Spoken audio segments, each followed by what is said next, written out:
بسم اللہ الرحمن الرحیم الحمد للہ رب العالمین والصلاة والسلام علی سید الانبیاء والمرسلین سیدنا و نبینا و مولانا محمد وعلی آلہ و اصحابہ و ذریاتہ و اہل بیتہ اجمعین،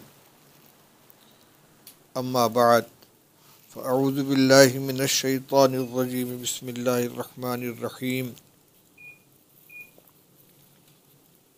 کل من علیہا فان ویبقى وجہ ربک ذو الجلال والاکرام، صدق اللہ العلی العظیم۔ محترم علماء کرام اور شرکائے بزم، دارالعلوم دیوبند کے لیے یہ سال مسلسل حادثات اور محرومیوں کا سال رہا ہے۔ آپ سب حضرات کو معلوم ہے کہ حضرت مولانا مفتی سعید احمد صاحب رحمۃ اللہ علیہ گزشتہ سال ہم سے جدا ہو گئے۔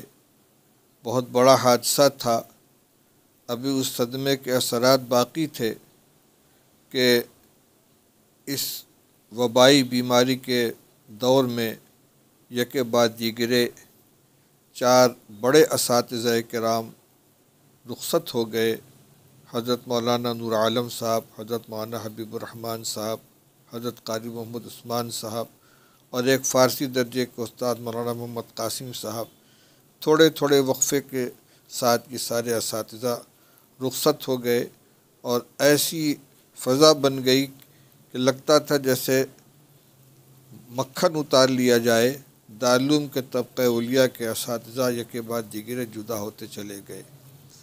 حضرت مولانا عبد الخالق صاحب سنبھلی رحمۃ اللہ علیہ اگرچہ سال گزشتہ ایک حادثے کے شکار ہو کر ان کے پیر کی ہڈی ٹوٹ گئی تھی، گر گئے تھے، لیکن اس پریشانی سے نکل چکے تھے، صحت یاب تھے، ماشاءاللہ دفتر میں بھی تشریف لاتے تھے کیونکہ اسباق کا سلسلہ بند تھا، لیکن باقی دلچسپیاں اور سرگرمیاں ان کی جاری تھیں کہ اچانک رمضان المبارک میں وہ بیمار ہو گئے اور اس بیماری نے اتنا طول کھینچا کہ آخرکار وہ بھی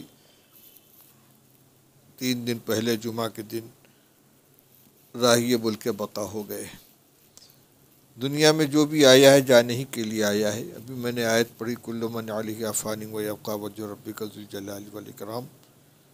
حضرت نبی کریم صلی اللہ تعالیٰ علیہ وسلم نے ایسے موقع پر جو دعا تلقین فرمائی ہے، حدیث پاک میں واقع آتا ہے کہ حضرت زینب رضی اللہ تعالیٰ عنہ جو رسول اللہ صلی اللہ علیہ وسلم کی صاحبزادی ہیں، ان کا شیرخوار بچہ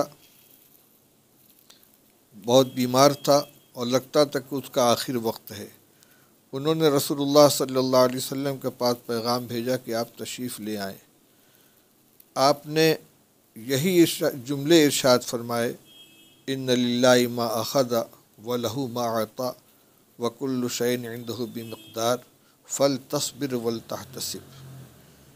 جو دیا وہ بھی اللہ کا، جو لیا وہ بھی اللہ کا، اور ہر ایک کی اللہ کی یہاں ایک مدت متعین ہے۔ چاہیے کہ زینب صبر کرے اور اللہ سے ثواب کی امید رکھے، لیکن انہوں نے انتہائی اصرار کے ساتھ رسول اللہ صلی اللہ علیہ وسلم کو دوبارہ بلایا اور آپ تشریف لے گئے۔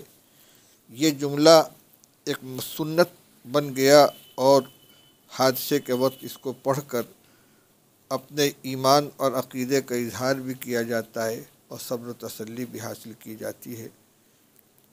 حضرت مولانا عبد الخالق صاحب سنبھلی دارالعلوم دیوبند کے ممتاز، نمایاں، اہم اساتذہ کرام میں تھے، اور اگرچہ میرا ذمہ دار کی حیثیت سے اہتمام میں حاضر ہونا 10 سال پہلے ہوا ہے، لیکن رکنیت شورا کے لحاظ سے 1992 سے برابر دارالعلوم میں حاضری ہوتی رہتی تھی اور مولانا سے بھی ملاقات ہوتی تھی۔ ان کے اخلاق، ان کے برتاؤ، ان کے سلوک سے مستفید ہونے کا موقع ملتا، اور یہ 10 سال کی ہم نشینی نے انتہائی قربت پیدا کر دی تھی۔ دارالعلوم دیوبند میں بہت سے شعبے ہیں۔ حضرت مولانا مرغوب الرحمن صاحب رحمۃ اللہ علیہ نے سہولت کار کے لیے شعبوں کو تقسیم فرما دیا۔ کچھ شعبے اپنے پاس رکھے تھے، کچھ حضرت مولانا قاری محمد عثمان صاحب کے پاس، کچھ حضرت مولانا عبد الخالق صاحب مدراسی کے پاس۔ پھر جب حضرت مولانا قاری محمد عثمان صاحب علیحدہ ہو گئے تو ان کے شعبے مولانا قاری مولانا عبد الخالق صاحب سنبھلی کے پاس آ گئے، جو نائب محتمم کی حیثیت سے اہتمام میں تشریف لائے۔ ان شعبوں میں دارالاقامہ، مطبخ، یہ دو شعبے ایسے تھے جن کا تعلق طلباء سے ہے۔ مساجد کی دیکھ ریکھ بھی مولانا سنبھلی رحمۃ اللہ علیہ سے ہی متعلق تھی۔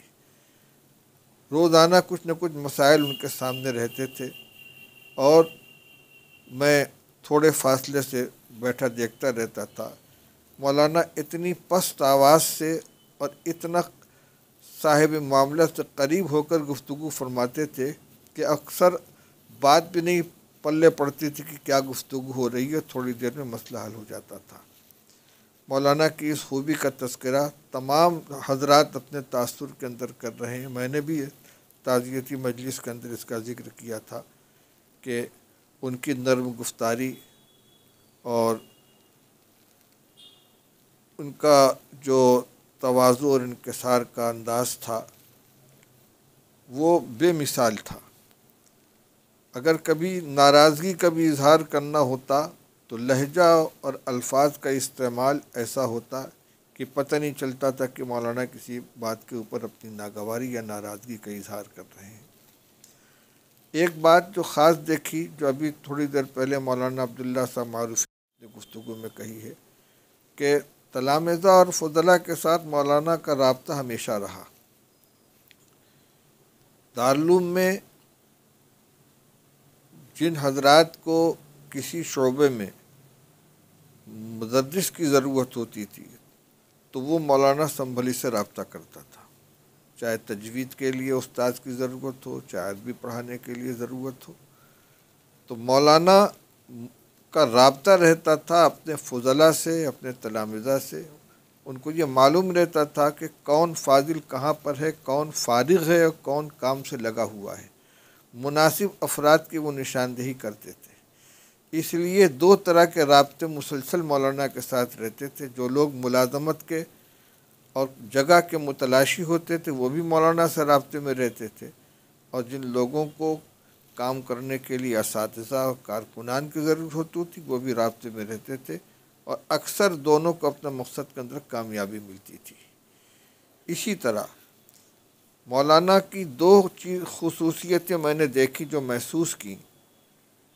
ایک تو یہ کہ ملک کے اندر اطراف میں اور دور دراز کے بہت سے مدرسوں کے مولانا سرپرست تھے اور رکن شورا تھے، اور یہ ان کی رکنیت دلچسپی کے ساتھ تھی، سرپرستی دلچسپی کے ساتھ تھی۔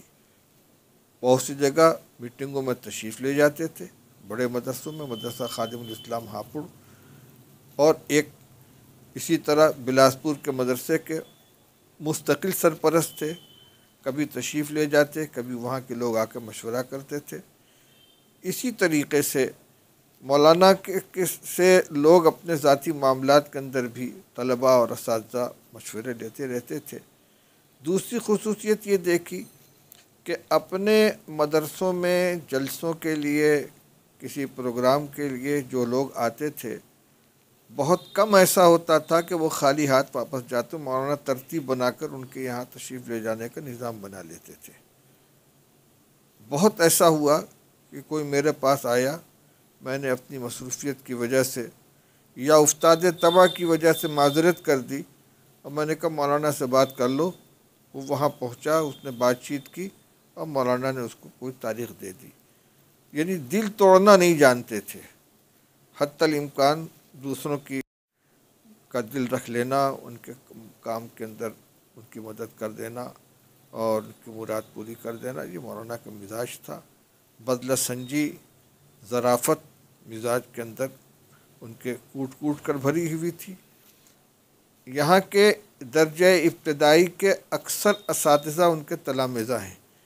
لیکن اب چونکہ وہ مدرس ہیں، ان کے ساتھ بے تکلفی کا معاملہ فرماتے تھے، لطائف بھی سناتے تھے، واقعات بھی سناتے تھے، اور دوسروں کے ساتھ بھی شریک ہوتے تھے۔ علمی اعتبار سے مولانا کا جو مقام تھا، بہرحال وہ اہل علم جانتے ہیں۔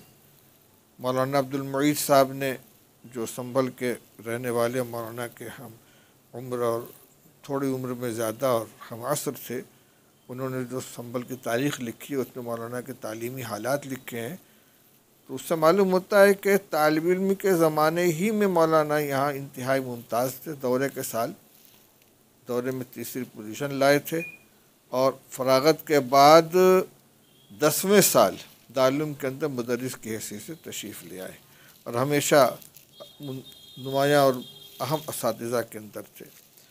یہ تو مولانا سے متعلق بات ہوئی۔ مجموعی طور سے دیکھا جائے تو دارالعلوم اس وقت افراد کے اعتبار سے بڑے مسائل سے دوچار ہے۔ درجہ علیہ کے اہم اساتذہ ہمارے درمیان سے رخصت ہو گئے ہیں۔ یہ بھی ٹھیک ہے کہ کبرنا موت الکبرا، بڑوں کے جانے سے چھوٹوں کو بڑا بننا پڑتا ہے، لیکن جو امتیازات تھے، اچھا عجیب بات ہے، ہر استاد کسی نہ کسی اعتبار سے ایسے نمایاں تھے کہ ہر ایک کی نگاہ اس خصوصیت کے اوپر پڑتی تھی۔ مولانا نور عالم صاحب اپنے عربی ادب کے اعتبار سے انتہائی ممتاز حیثیت کے حامل تھے۔ مولانا حبیب الرحمن صاحب اپنے تحقیقی مزاج، تاریخ دانی، اسماء الرجال، حدیث کے سلسلے میں وسعت نظر کے اعتبار سے ممتاز تھے۔ حضرت قاری محمد عثمان صاحب رحمۃ اللہ علیہ اعلیٰ درجے کے استاد بھی تھے، پھر اپنی جو ان کی خصوصیات تھیں اور بیک وقت دارالعلوم کے متعدد شعبوں کی نگرانی، تحفظ ختم نبوت ہے، مکاتب کا نظام ہے، اسی طرح محاضرات کا سلسلہ ہے، دفتر اہتمام کے اندر نیابت اہتمام بلکہ معاون محتمم کی حیثیت سے ذمہ داری سنبھالنے کا معاملہ ہے، شیخ الہند اکیڈمی کے ساتھ بھی بڑی دلچسپی تھی۔